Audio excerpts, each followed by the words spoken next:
When I found Red Flag Mania, I was intrigued by what they offered, not only from the standpoint of myself as an instructor, but for the benefit of the students, to give them something else to look for besides just book learning.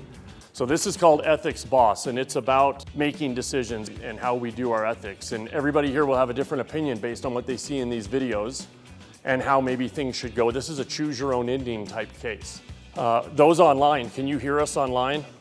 The high flex modality for this class is really interesting in that it allows the students to learn either on-site, online, or a combination of both asynchronously.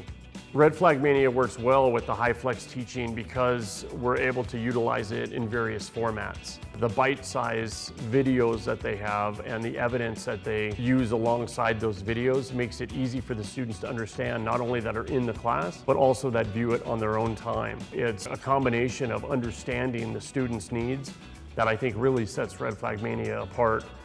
Fred needs to decide either stay with Tayuko as the foundry airbag manufacturer or switch to a new supplier. They have that option. So let's take a look and see what pieces of evidence they have here for us.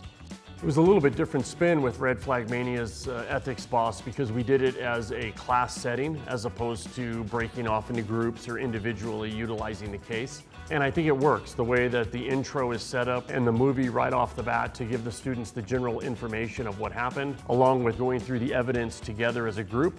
We're able to basically red flag the evidence as we go through the case.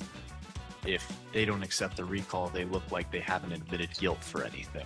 By just taking responsibility for keeping people safe, whether it's their responsibility or not, I think would be a better business move as a customer looking in on it. It really helps the students to see what their fellow classmates can see. Not everyone is able to understand the same things. There are different understanding levels because we have different ages in the class, from traditional students to older non-traditional students. And so their perspectives might help them to understand something that perhaps they hadn't thought of before. So when we did it as a class together, I think it gives them a more wide-ranging understanding of what the case actually is and what ethics is as well. Being able to use Red Flag Mania to implement the ethics strategies into the decision-making process, I think is vital. And I think it helps the students to understand that there's more to it than just following the numbers.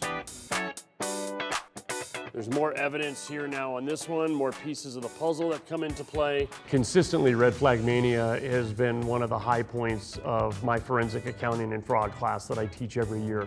The students in the course evaluations are more than pleased. As a result of that, I've received numerous teaching awards as well as awards from the students, which I appreciate because it shows that the effort that we put into creating these classes has benefit to them.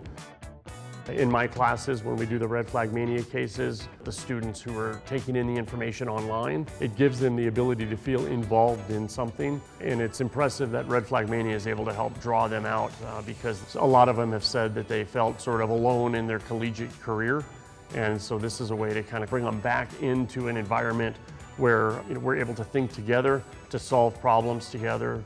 And Red Flag Mania has helped us to do that. So it better prepares them through the high flex modality to be ready for the job market that we see today.